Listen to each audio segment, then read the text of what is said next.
जय हिंद दोस्तों। बिंदास लर्निंग इंस्टीट्यूट में आपका स्वागत है। हम शॉर्ट वीडियो देख रहे थे। 10 से 15 मिनट के वीडियो में हम एक टॉपिक कवर कर रहे थे।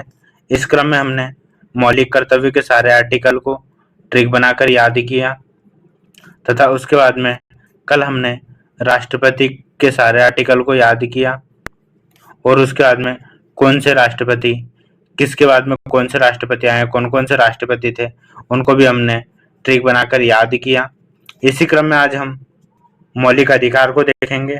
मौलिक अधिकार जो कि भाग 3 में दिए हुए हैं, आर्टिकल 12 से 35 तक दिए हुए हैं।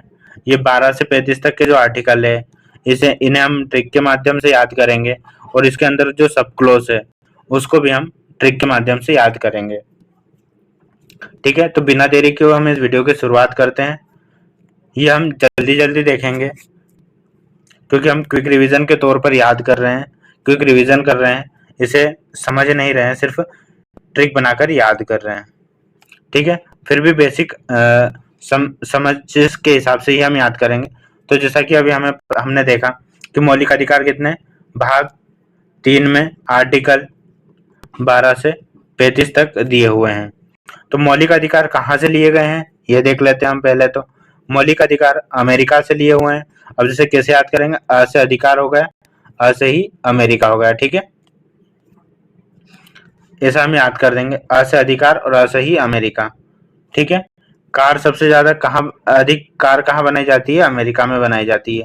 ऐसे भी हम याद कर सकते हैं। उसके बाद में जो अधिकार है यह अमेरिका लिखा, जो कार है इसको अमेरिका को उल्टा कर दो तो कार पीछे से आ जाएगा, तो अमेरिका। ठीक है, ये हो गया। भाग 3 में वर्णित है भारत के प्रत्येक नागरिक संवैधानिक। ठीक है, ये भाग 3 में वर्णित है।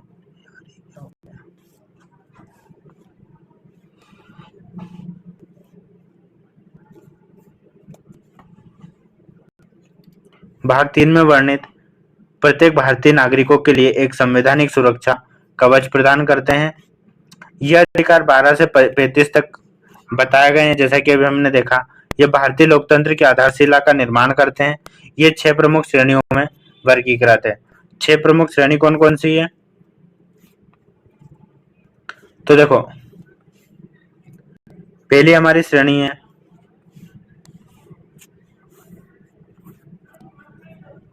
समता का अधिकार। क्या है, समता का अधिकार। समता का अधिकार जो कि आर्टिकल 14 से 18 तक दिए हुए हैं। इसमें कानून के समक्ष समता, भेदभाव, सरकारी रोजगार के अवसर, अस्पृश्यता के अंत। अभी हम इनको ट्रिक के माध्यम से याद करेंगे। 23-24 में 14 से 18 तक क्या होगा, 19 से 22 तक जो है हमारे स्वतंत्रता का अधिकार दिया हुआ है। इसमें 6 स्वतंत्रताएं दी गई है। ठीक है, उसके बाद में तीसरा हमारा है शोषण के विरुद्ध अधिकार। यह आर्टिकल 23-24 दो में दिया हुआ है। फिर अगला है हमारा धार्मिक स्वतंत्रता, 25 से 28 तक दी हुई है। सांस्कृतिक एवं शैक्षणिक 29-30 में दिया हुआ है। और आखिरी का हमारा संवैधानिक उपचार का अधिकार, तो ये हमारा आर्टिकल 32 में दिया हुआ है। आर्टिकल 31 में संपत्ति का अधिकार था, जिसे कि हटाकर 300 का में एक वैधानिक बना दिया गया है। ठीक है, तो अब हम इनको डिटेल में देख लेते हैं। पहला है हमारा आर्टिकल 14। कौन सा है, आर्टिकल 14। आर्टिकल 14 क्या कहता है, यह कानून के समक्ष समता के बारे में बताता है। पहले हम आर्टिकल 12 देखते हैं। आर्टिकल 12 में राज्य की परिभाषा दी हुई है। मतलब जो है फंडामेंटल के संबंध में राज्य की परिभाषा।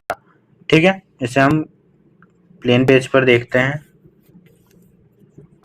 यहाँ देख लेते हैं फंडामेंटल राइट के संबंध में राज्य की परिभाषा। ठीक है, आर्टिकल 12। तो देखो ये 12 है, 12 ऐसे लिखते हैं हम, इसको एक को इधर ले आएंगे तो ये क्या हो जाएगा, रा। तो रा से हो जाएगा हमारा राज्य और 12 से हो जाएगा हमारा 12 में राज्य की परिभाषा। इसमें राज्य किन किन को माना गया है, तो एक तो क्या हो गया, भारत सरकार, और संसद, इनको क्या राज्य माना है। ठीक है, उसके बाद में दूसरा हमारा हो गया राज्य सरकार और विधानमंडल। ठीक है, क्या है, राज्य सरकार व विधानमंडल, पहला भारत सरकार और संसद। ठीक है, तीसरा है हमारा सभी स्थानीय प्राधिकारी और चौथा है अन्य प्राधिकारी। ठीक है, ये हम याद करेंगे, इसमें बेसिक याद रख लेना है। आर्टिकल 12 में हमारे यहाँ जो है राज्य की परिभाषा है मौलिक अधिकार के संबंध में। आर्टिकल 13 में विधि की परिभाषा, सिंपल वे में हम देखें तो विधि कौन, तेरी चलेगी। विधि किसकी चलेगी, कानून की चलती है, तो मेरी नहीं चलेगी, किसकी चलेगी, कानून तेरी चलेगी। तो ऐसा हम याद कर लेंगे, विधि किसकी चलेगी, तेरी, तेरी से हो जाएगा तेरा। ठीक है, विधि की परिभाषा है आर्टिकल 13 में, ऐसा हम याद कर लेंगे। अगला है हमारा आर्टिकल 14। आर्टिकल 14 में क्या दिया गया है, समता का अधिकार दिया हुआ है, जो कि 14 से 18 तक याद है, 14 से 18 तक है। ठीक है, तो आर्टिकल जो 14 है वो दो भागों में विभक्त है, इसे हम डिटेल में देखते हैं। हाँ, आर्टिकल 14 दो भागों में विभक्त है। इसमें एक तो विधि के समक्ष समता बताई गई है और एक है विधि के समान संरक्षण। ठीक है, तो देखो 14 को हम ऐसे कैसे याद करेंगे, ये जो लास्ट में 4 है, अब हमें पता है कि 1 से ही चालू होता है और 32 तक चलता है, तो 14 है तो 1 से चालू हो रहा है, 1 को भी हम भूल जाएंगे, 4 याद करेंगे। 4 में देखो समानता में कितने वर्ड है, 1 2 3 4, तो 14 4 से हमारा हो जाएगा समानता का अधिकार। ठीक है, अब विधि के समक्ष समता, यह जो कि एक नकारात्मक है अभिव्यक्ति है, जो कि हमने ब्रिटेन से ली है। कहां से, ब्रिटेन से ली है। आर्टिकल 14 विधि के समक्ष समता नकारात्मक अभिव्यक्ति ब्रिटेन से ली है। यह बताते हैं कि राज्य किसी के साथ भी कोई भेदभाव या फिर नहीं करेगा, सभी के साथ एक जैसा रहेगा, समान व्यवहार अपनाएगा। ठीक है, और विधि के समान संरक्षण में यह बताया गया है कि जो राज्य है वो जैसे अगर गरीब लोग है, पिछड़े लोग हैं, तो उनके साथ वैसी ही नीति अपनाएगा, अमीर लोग हैं तो उनके साथ वैसी ही नीति अपनाएगा, समय परिस्थिति के अनुसार अपनी नीति अपनाता रहेगा। यह एक सकारात्मक है, यह हमने अमेरिका के संविधान से लिया है। ठीक है, ठीक है, 14 में यह बताया गया। अब हम बात करते हैं आर्टिकल 15 की। ठीक है, ये रे डिटेल देखते हैं क्या बोलते हैं हमारा आर्टिकल 14।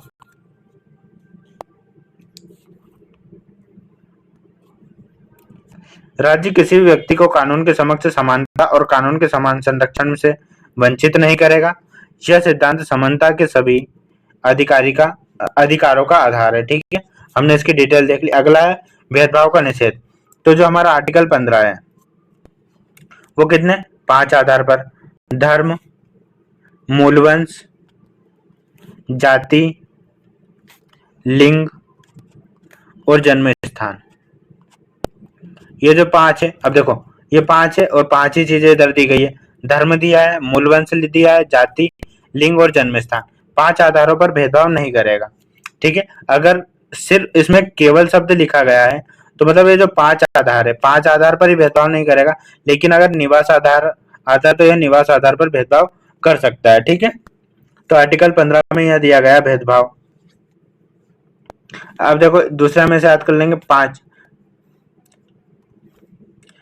में 5 चीजें दी है, धर्म, मूलवंश, जाति, लिंग और जन्म स्थान।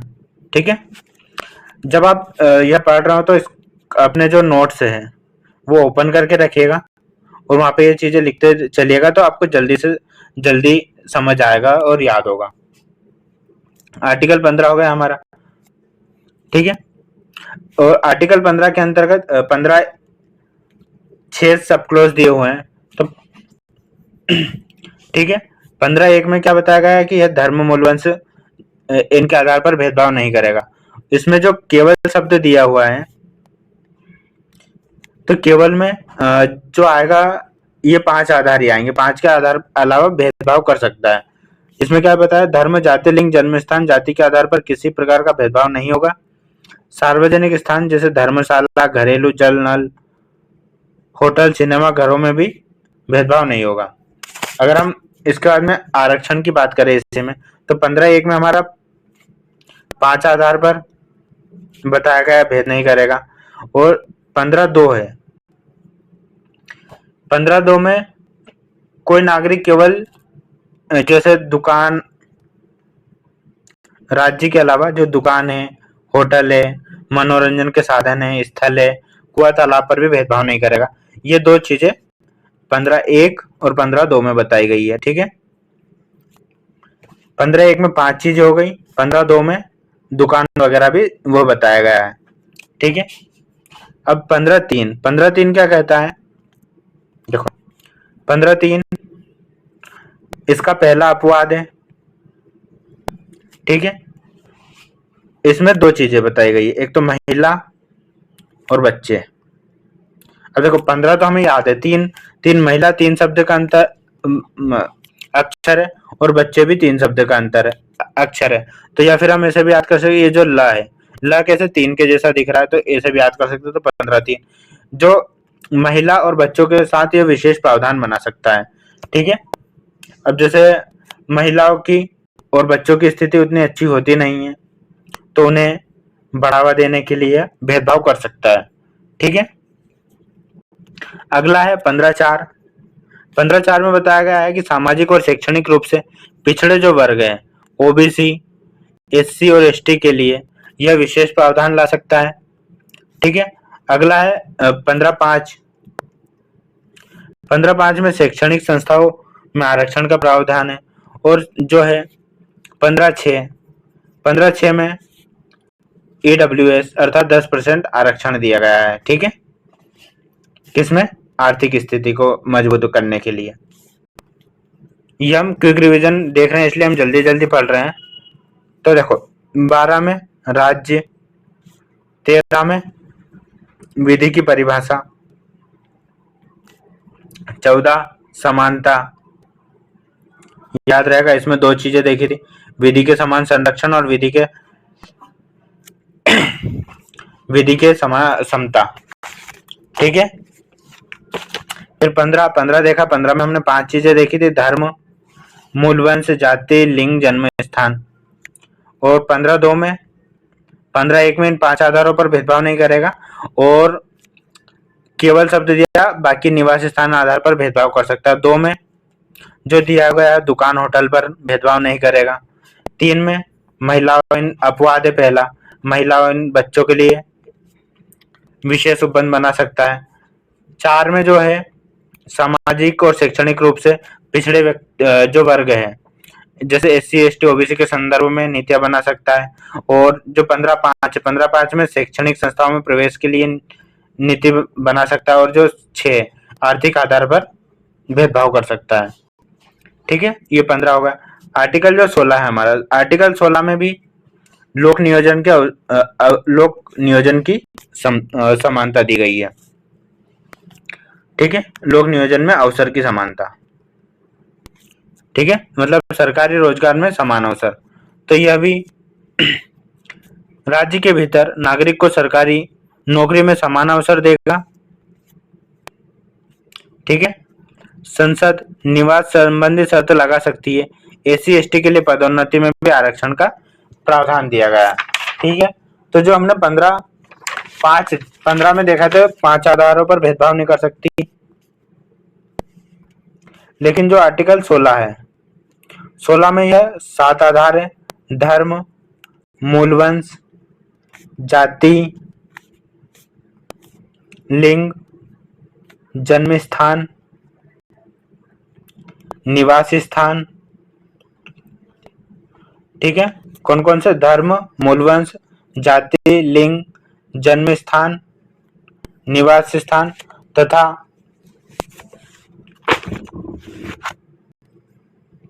वंशक्रम। ठीक है, इन 7 आधार पर भेदभाव नहीं करेगी, बाकी इनके अलावा भेदभाव कर सकती है, जैसा कि हमने देखा था। ठीक है, ये 15(1) और 15(2) में हो गए। 15(3) में सॉरी 16(1) और 16(2) हो गए। 16(3) में जो है हमारे इस 16(3), 16(4), 16(5) और 16(6) इसके फिर अपवाद है। 16(3) में संसद जो है विधि बनाकर भेदभाव कर सकती है। 16(4) में वही पिछड़े वर्गों के लिए। 16(5) में जो है शिक्षा के लिए भेदभाव कर सकती है। ठीक है। धर्म के आधार पर असमानता करना वर्जित है, ऐसा बताया गया 16(5) में। और 16(6) में वही 103वां संविधान संशोधन, 10% आरक्षण। ठीक है। अगला है हमारा आर्टिकल 17। देखो 17 होता है खतरा।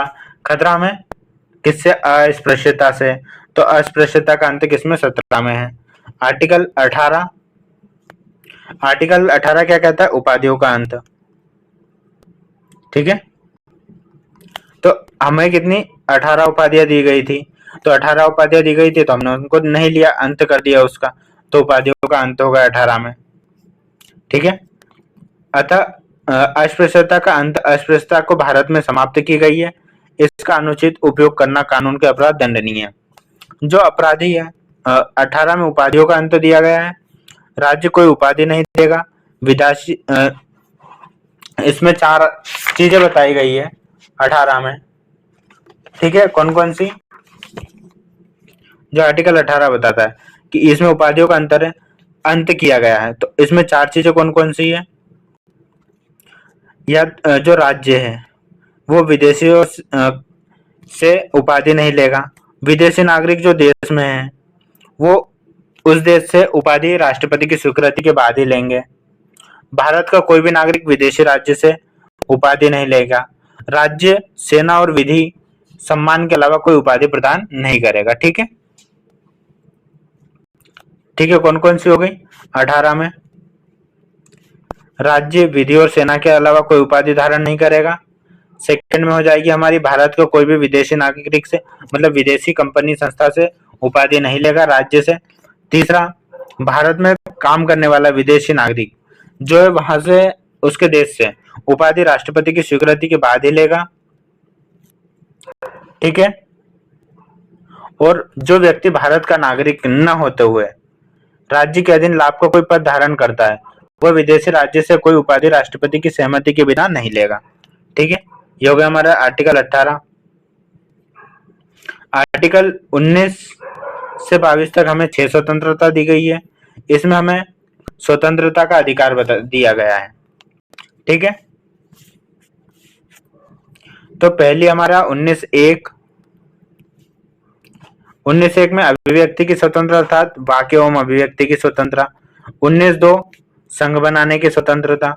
19(3) मतलब कहीं भी रहने की स्वतंत्रता। ठीक है। 19(3) में हम लिखेंगे शांतिपूर्ण सम्मेलन का अधिकार है। 19(4) है हमारे, 19(4) में मतलब घूमने का, अबाध संचरण का अधिकार है। 19(5) में रहने की स्वतंत्रता। 19(6) में रहने के बाद में वहां पे रोजगार करने की मतलब व्यवसायी काम करने की स्वतंत्रता। तो देखो अगर जब हम बोलेंगे तो हमारा क्या बनेगा? एक संघ बनेगा। वाक मतलब बोलना, वाक्य एवं व्यक्ति की स्वतंत्रता। हम जैसे कहीं घूमने गए तो हम किसी न किसी से बात करेंगे तो वो वाक मतलब बात करने की स्वतंत्रता। बात करेंगे तो हमारे दोस्त बनेंगे, दोस्त बन जाएंगे तो क्या हम एक संघ के रूप में बन जाएंगे। ठीक है। ऐसा हम याद करेंगे। गुट बन जाएगा, संघ बन जाएगा। संघ ने फिर हम क्या? शांति। अब फिर कोई कहीं जाएंगे तो हम शांति शांति जाएंगे, ऐसा हम याद कर लेंगे। संघ बना के हम शांति तो रहेंगे नहीं, मतलब शांत नहीं रहेंगे। तो शांत नहीं रहेंगे तो कहीं ना कहीं घूमने चले जाएंगे। घूमने जाएंगे तो वहां पर रहेंगे भी हम, और रहेंगे तो वहां पे हम कुछ ना कुछ काम करेंगे। तो ये हो गया हमारा आर्टिकल 19 की 6 स्वतंत्रता। वाक्य एवं अभिव्यक्ति की स्वतंत्रता, संघ के बनाने की स्वतंत्रता, शांतिपूर्ण सम्मेलन का अधिकार, घूमने की स्वतंत्रता, रहने की स्वतंत्रता तथा काम आजीविका की स्वतंत्रता। ठीक है। 20 जो हमारा अपराधों के संबंध में संरक्षण देता है।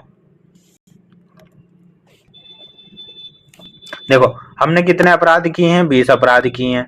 ठीक है। तो अपराध कितने हैं? 20 है। तो उससे हमें संरक्षण देता है। इसमें 3 चीजें बताई जाती है: पूर्वव्यापी दंड निषेध, 2 बार दंड निषेध और दोषारोपण का निषेध। ठीक है, इसका मतलब क्या है? जो आर्टिकल 20 है, 20 में यह बताया गया है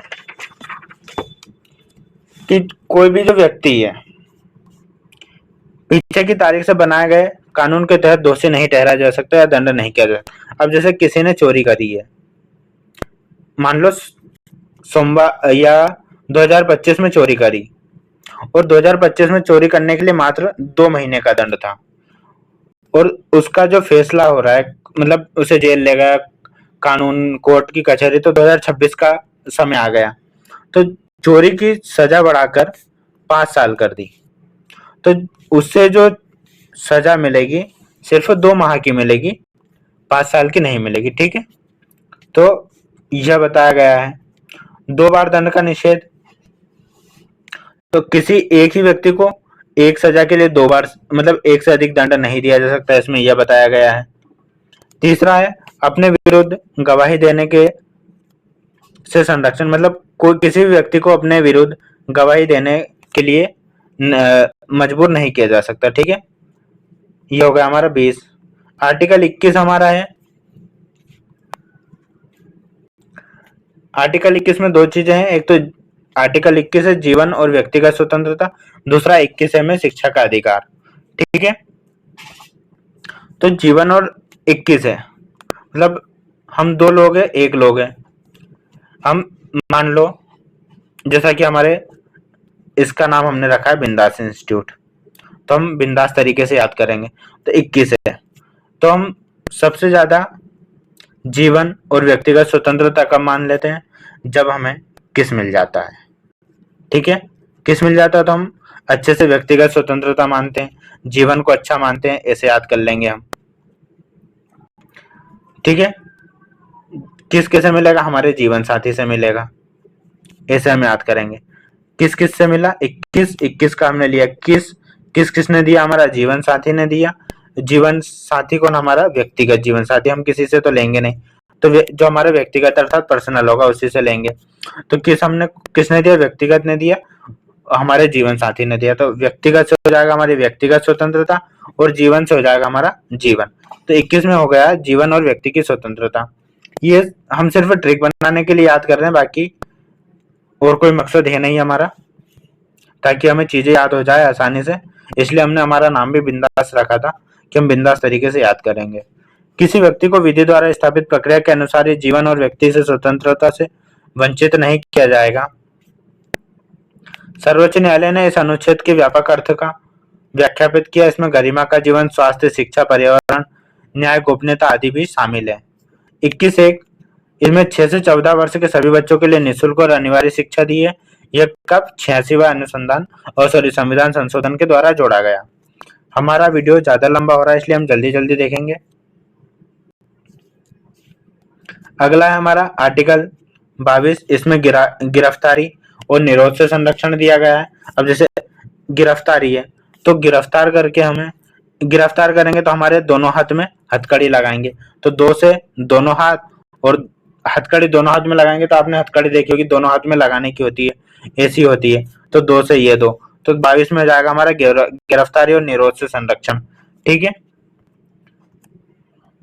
ठीक है, गिरफ्तारी को हम ऐसे याद कर लेते हैं, निरोध याद करते हैं, निरोध से हम एक वर्ड याद कर लेते हैं, निरोधक। निरोधक हम लगाएंगे तो हमारे 2 बच्चे से ज्यादा हो जाएंगे, हम ऐसा याद कर लेते हैं। ठीक है, तो गिरफ्तारी का कारण जानने का बताना, गिरफ्तार करने वाली प्राधिकरण, गिरफ्तारी का स्पष्टीकरण बताया जाना चाहिए। 22(1) में यह बताया गया है, मतलब किसी भी व्यक्ति को गिरफ्तार कर रहे हैं तो उसको कारण जानने का अधिकार होगा, और दूसरा उसे मजिस्ट्रेट के सामने पेश करने का अधिकार होगा। ठीक है, और तीसरा हो जाएगा उसे अपना वकील करने का अधिकार होगा, और चौथा है निवारक निरोधात्मक गिरफ्तारी का प्रावधान है। ठीक है, ये हो गया हमारे फंडामेंट 19 से 22 तक। ठीक है, अगला हमारा 23-24। अब हमें ज्यादा समय नहीं लगेगा, जल्दी जल्दी कंप्लीट कर लेंगे। 23-24 में हमारा शोषण के विरुद्ध अधिकार। इसमें भी 2 चीजें हैं, एक तो मानव तस्करी है 23 में, और 24 में बाल श्रम। देखो जो 23 है, 23 को हम कैसे याद करेंगे, 2-3। तो मानव तस्करी एक लोग से तो होती नहीं है, 2 या 3 लोग करेंगे। तो मानव तस्करी कितने लोग कर रहे हैं, 2 या 3 लोग कर रहे हैं। ठीक है, तो मानव तस्करी 2-3 कर रहे हैं, तो 23 में हो जाएगा हमारा मानव तस्करी। बेगार, मानव तस्करी में बेगार बलद श्रम भी शामिल होता है, मतलब जो मनुष्य को बेचना खरीदना भी शामिल है। राज्य सार्वजनिक सेवा के लिए सामान्य सेवा भर्ती कर सकता है, इसे बेकार या शोषण नहीं माना जाएगा। हाँ, इसका जो अपवाद बताया गया है कि जब राष्ट्र को जरूरत पड़ती है तब भर्ती कर सकता है, तब उसे बेकार नहीं माना जाएगा। जैसा कि हमने मौलिक कर्तव्य में पढ़ा था कि राष्ट्र की सेवा करना, यह किस आर्टिकल में है, फंडामेंटल ड्यूटीज के मौलिक कर्तव्य के, आप मुझे कमेंट में बताइए।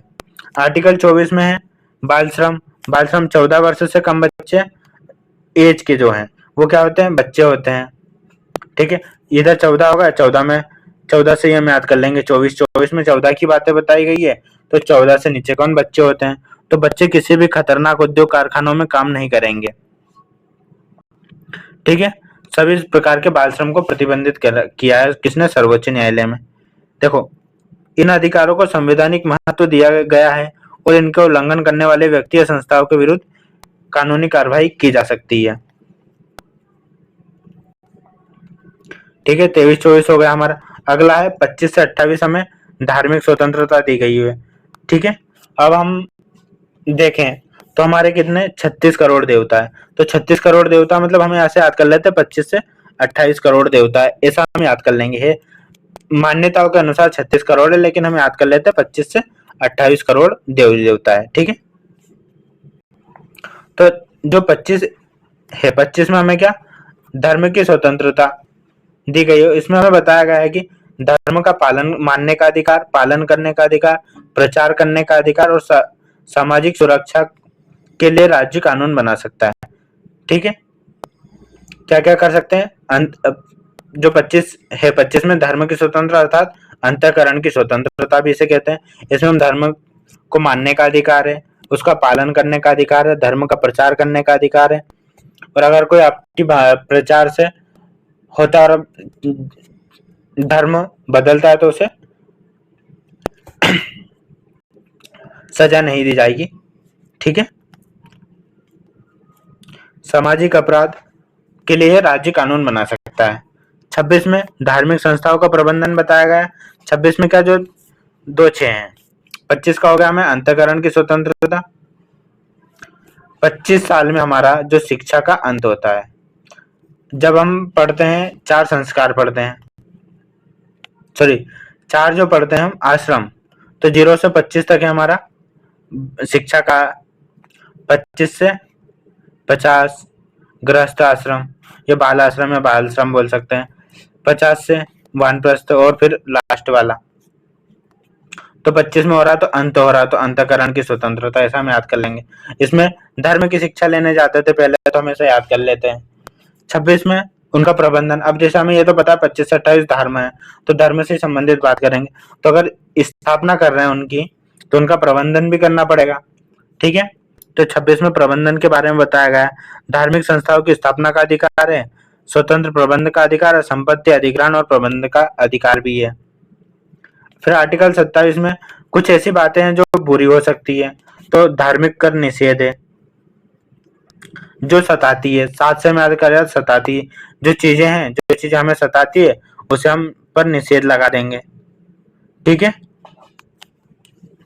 तो राज्य किसी व्यक्ति ऐसा कराधान नहीं लगा सकता किसी विशेष धर्म या संप्रदाय को बढ़ावा देने के लिए, या प्रावधान, मतलब राज्य किसी भी व्यक्ति पर ऐसा कि जैसे हिंदू धर्म है, जैन धर्म के कोई सा भी धर्म है, उसको बढ़ावा देने के लिए कर नहीं लगा सकता सभी व्यक्तियों पर, यह बताया गया है।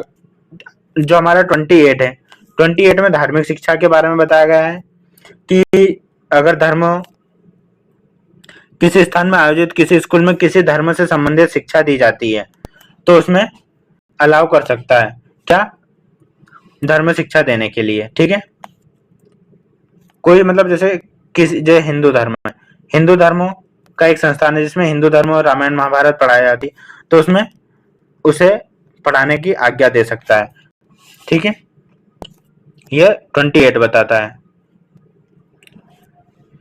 29 और 30 में हमारा दिया हुआ है शैक्षणिक अधिकार, सांस्कृतिक और शैक्षणिक अधिकार। अभी हमने क्या याद करा था, 25 से 28 क्या है हमारे देवता है, तो 25 से 28 देवता है, तो 29 और 30 हमारे संस्कृति और शिक्षण का अधिकार है। मतलब 29 हमारी संस्कृतियां हैं, 29-30 हमारी संस्कृति, ऐसे याद कर लेंगे, संस्कृति सीखेंगे हम।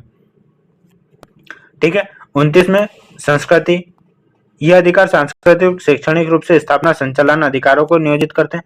यह मुख्यतः किसके बारे में, अल्पसंख्यकों के बारे में है। ठीक है, इसका उद्देश्य सांस्कृतिक विविधता की रक्षा करना और शैक्षणिक अवसरों को सुनिश्चित करना। तो जो आर्टिकल 29 है उसमें संस्कृति की बताया गया है, संस्कृति की रक्षा है। भारत किसी भी निवासी द्वारा भाषा, लिपि और संस्कृति को अपनी विशिष्ट संस्था की स्थापना करने का अधिकार है। यह अधिकार सभी समुदायों के लिए, चाहे वे अल्पसंख्यक हो या बहुसंख्यक। ठीक है, भाषा, लिपि और संस्कृति का अधिकार है, रक्षा का अधिकार है। शिक्षा संस्थाओं में भेदभाव पर प्रतिबंध है।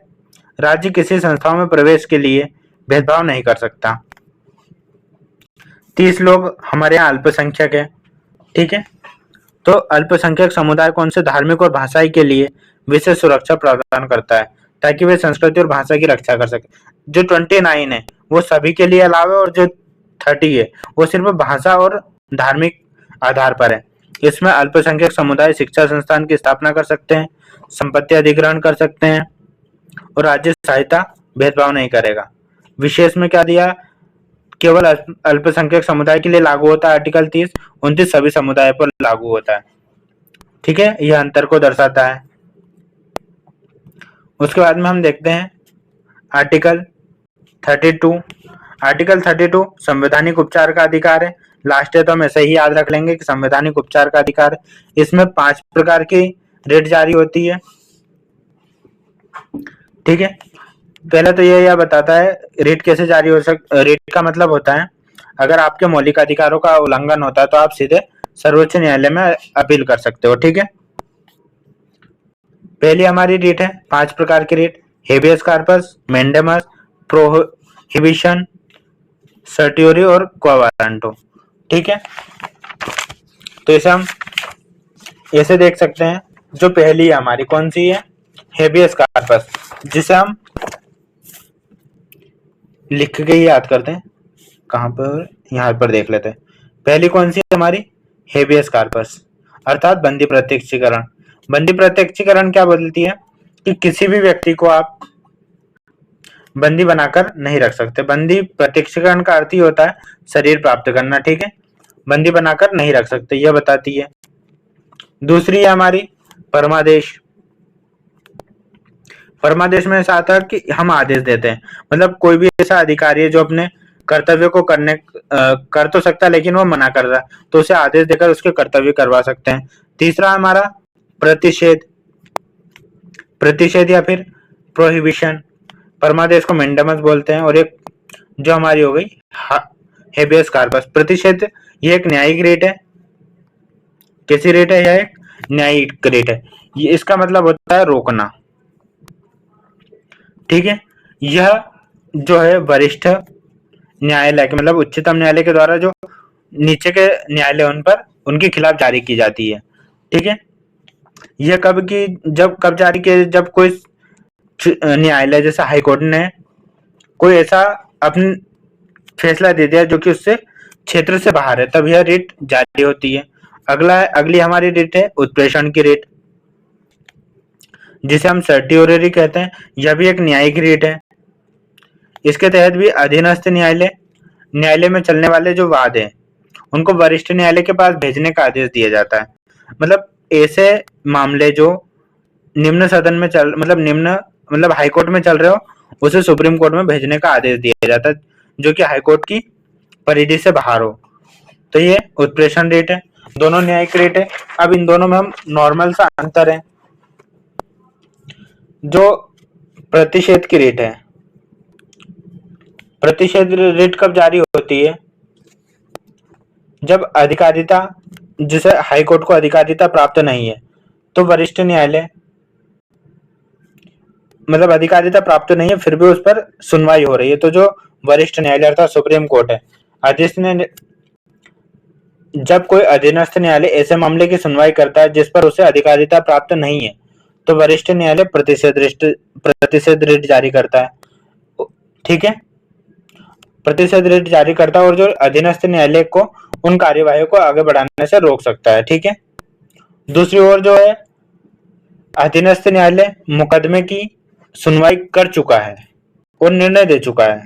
उत्प्रेषण में क्या है, जो हाई कोर्ट है वो सुनवाई कर चुका है और ये इसमें कर रहा है, इसमें निर्णय दे चुका है, तब उत्प्रेषण रिट जारी की जाती है। अगली हमारी को वारंटो या फिर अधिकार परीक्षा बोलते हैं उसको। इसमें हम किसी भी जैसे हमने केस सुनते हैं कि फलाना पीएससी का अध्यक्ष बन के इधर उधर घूम रहा है या उसने फर्जी डॉक्यूमेंट बनाए हैं और सेवा प्राप्त कर रहा है, तो उसके खिलाफ ये जारी की जा सकती है।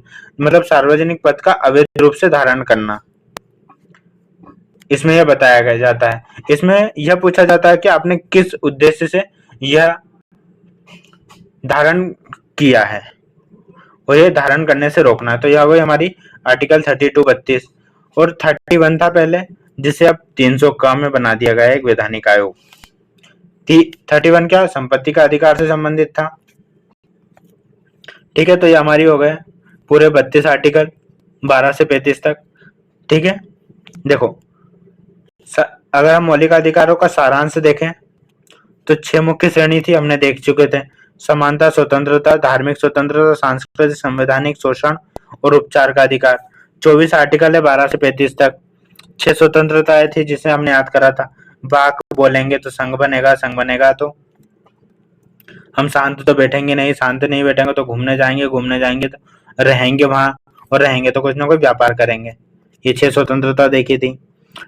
कुछ विशेषताएं देख लेते। कानून द्वारा प्रवर्तनीय, राष्ट्रीय सुरक्षा, सार्वजनिक व्यवस्था आदि के हित, राज्य मौलिक अधिकारों पर प्रतिबंध भी लगा सकता है, राज्य के विरुद्ध, निजी शक्ति को सीमित करती है।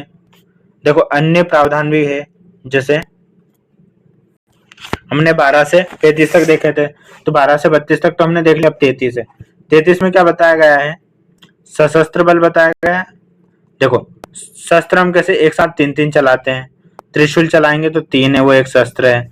चक्री में भी 3 से जो विष्णु भगवान का चक्र है उसमें ज्यादा चक्र होते हैं, ऐसे हम याद कर लेंगे। तो सशस्त्र बल 33 33। और जो सबसे बड़े अस्त्र है वो तीनों हैं, ब्रह्मा जी, ब्रह्मास्त्र, विष्णु अस्त्र और शिव अस्त्र, तो ऐसे भी याद कर सकते हैं। सशस्त्र बल है। 34 में हमारा मार्शल लॉ की स्थिति में सब प्रतिबंध, जब मार्शल लॉ लगता है अर्थात सैन्य प्रशासन लगता है तो उस समय सब बंद हो जाता है। सशस्त्र बल मौलिक अधिकारों को उचित प्रतिबंध लगा सकते हैं ताकि उनकी दक्षता और अनुशासन बनी रहे। यह सुरक्षा बलों में विशेष ध्यान रखता है। मार्शल लॉ की स्थिति में प्रतिबंध और जो आर्टिकल 35 है वो संसद को कानून बनाने की शक्ति देता है। ठीक है, मौलिक अधिकार को लागू करने और उल्लंघन के दंड के लिए कानून बनाने का अधिकार केवल संसद को है, राज्य विधानमंडल को नहीं है। यह संविधान की एकता और समानता सुनिश्चित करता है। ठीक है, तो हमने ये सारे आर्टिकल देख लिए, 12 से 35 तक याद कर लिए। ठीक है, एक बार हम क्विक रिवीजन में देख लेते हैं।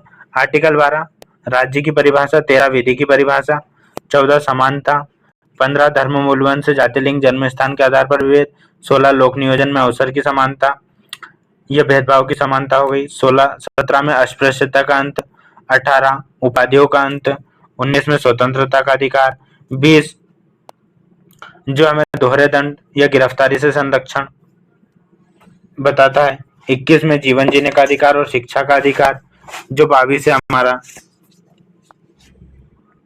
22 हमारा क्या बताता है, 22 को हमने कैसे याद किया था, जो 22 है 22 हमें बताता है कि दोहरे दंड, कुछ दशाओं में गिरफ्तारी और निरोध से संरक्षण। 23 शोषण मतलब मानव तस्करी, 24 बाल श्रम, ठीक है। 25 से 28 तक धार्मिक स्वतंत्रता, 25 में अंतःकरण की स्वतंत्रता, 26 में प्रबंधन धर्म संस्थाओं का, 27 में 28 में शिक्षा, 27 में पालन और प्रचार करने का अधिकार, ठीक है। मतलब किसी विशेष धर्म के लिए कर पेमेंट के बारे में स्वतंत्रता आर्थिक। 28 29 में सांस्कृतिक, अल्पसंख्यक 30 में, 32 में संवैधानिक उपचार, 31 में संपत्ति, ठीक है।